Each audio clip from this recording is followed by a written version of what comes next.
Hello and welcome to the Economics Edge, a podcast where we dive deep into the world of economics and explore the ideas that shape our society. Today, we have a very special guest joining us. He was one of the most influential economists of the 20th century, known for his groundbreaking work on economic theory and government intervention during recessions. Please welcome to the show, Mr. John Maynard Keynes. Thank you for the warm welcome, Arian. It's an honor to join you and discuss the ideas that, I believe, are central to understanding and addressing the challenges of modern economies. To start, can you tell us a little bit about of what led you to pursue a career in economics? Certainly. I was born in 1883 in Cambridge, England, and grew up surrounded by intellectual discussions as my father was an economist and lecturer. From a young age, I was drawn to the questions of how economies function and, more importantly, how they sometimes fail. This interest grew as I studied at Eton and later at Cambridge, where I was taught by the renowned economist Alfred Marshall. My work as a civil servant and my experiences during the First World War intensified my interest as I saw the devastating effects of economic instability firsthand. This blend of academic study and real-world observation is what truly ignited my passion for economics. All right, Mr. Keynes, it's incredible to have you here.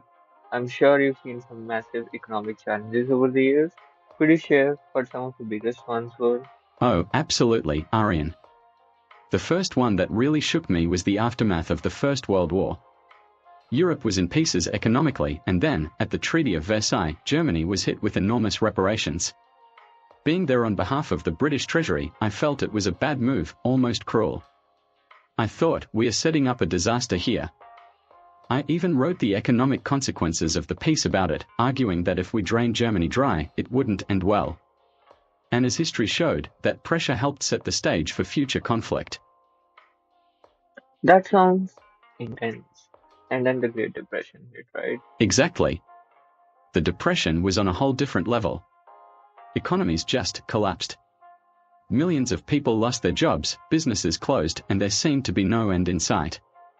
At that time, the prevailing view was, let the market fix itself. But I couldn't stand by and watch people suffer while waiting for some invisible hand to step in. It was then that I really began pushing for government intervention. Intervention. So you're talking about the government actively stepping in to boost the economy? Yes. I argued that governments should actually spend money during downturns, even if it meant going into debt, to create jobs and get people working again.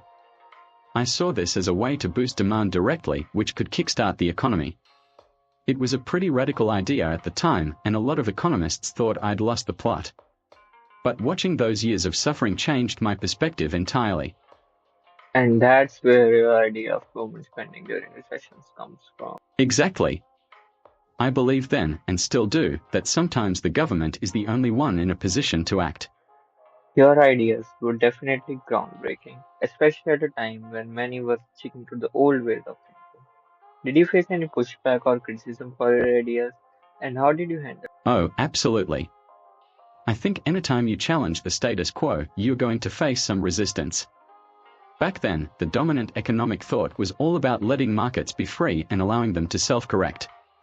The idea that governments should intervene and spend money to stimulate the economy was not only controversial, it was downright radical. A lot of my peers thought I was reckless. They believed that debt was dangerous and that the market would recover on its own if we just left it alone. I'll never forget the backlash after I published my book The General Theory of Employment, Interest, and Money. It was like I had thrown a bomb into the world of economics. People were angry, and the critics were loud. They accused me of undermining capitalism, of pushing socialist ideas. But here's the thing, this wasn't about being anti-capitalism. It was about finding a solution to a real-world problem. People were starving, they were losing their homes, and I wasn't going to sit back and pretend the old ways would just magically make everything better. That sounds like it must have been tough, especially with so much criticism coming your way. How did you manage to keep pushing forward with your ideas despite all of that? Well, Arian, I'll be honest, it wasn't easy.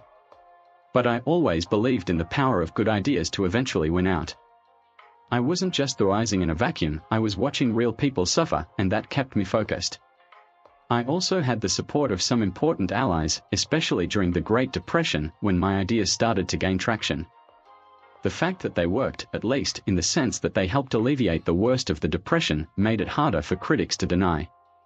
Over time, as more governments adopted Keynesian policies, I saw the change.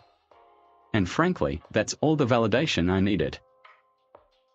Well, switching topics, today we live in a time of rapid technological change and it's shaping the economy in so many different ways.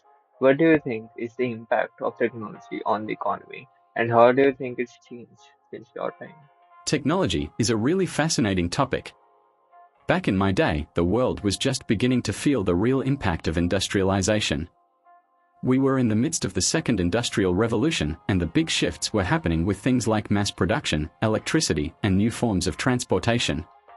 But what I see happening today, with the rise of digital technology, artificial intelligence, automation, it's on a whole different level.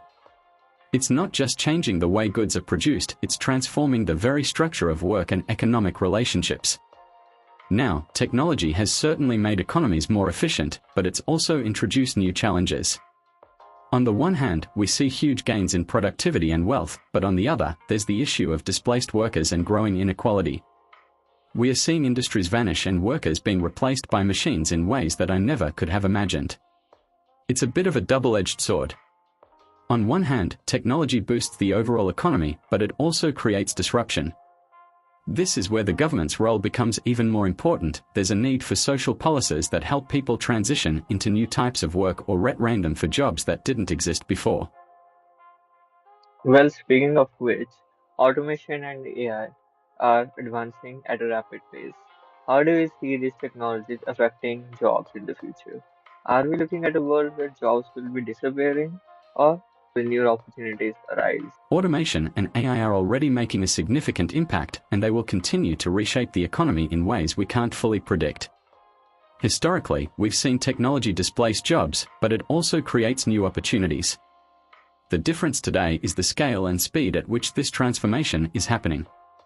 Take manufacturing, for instance. Many jobs in factories are already being replaced by machines that can work faster and more efficiently than humans. With AI, we are now seeing machines taking over tasks like driving, data analysis, and even customer service. So yes, it's likely that many jobs, particularly in sectors that rely on routine tasks, will be at risk. But the story doesn't end there. Technology has always led to the creation of new industries, and the same will likely happen now. We may not know what those new jobs will look like yet, but history shows that technological advancement often opens the door to opportunities we can't yet imagine. The key challenge is how we manage the transition. Thank you for your opinions, Mr. Keynes. Now, as we wrap up, I would like to ask a final question. What advice would you give to today's economists or policymakers, especially considering the challenges we face in the modern economy? That's a thoughtful question, Aryan. If I had the chance to revisit my work, there are certainly a few areas I'd want to dig deeper into, especially given how much the world has changed since my time. First, I'd want to explore the relationship between global economics and national policies more thoroughly. Back in the early 20th century, economies were more self-contained, and the global interconnectedness we see today was still emerging. But now, with globalization, countries' economies are intertwined in ways that I never fully anticipated. The effects of a financial crisis in one part of the world can ripple through the entire globe. I think I would have spent more time examining how international institutions and policies can help stabilize the global economy. And also, I would take a closer look at the intersection of technology and labor. As we've discussed, automation and AI are fundamentally changing the way people work. I've always believed in the importance of government intervention to ensure full employment, but I never foresaw the sheer scale of technological change. If I were working today, I'd want to think more about how technological progress can be harnessed to improve quality of life without causing massive dislocation for workers. That's all great advice, especially considering how interconnected and fast-paced today's world is. Thank you so much for sharing your insights, Mr. Keynes. We really appreciate it. It's been a fantastic conversation. The pleasure is mine, Aryan. It's been a delight to reflect on these ideas, and I'm glad to have had the chance to speak with you about how economics continues to evolve. I hope that the future will see more thoughtful approaches to managing our economies with a focus on fairness, sustainability, and, above all, people. And with that, we wrap up today's episode of The Economics Edge. A huge thank you to Mr. Maynard Keynes for joining us today and offering his valuable insights into the economic theory and the challenges we face in today's world. We hope you enjoyed the conversation as much as we did.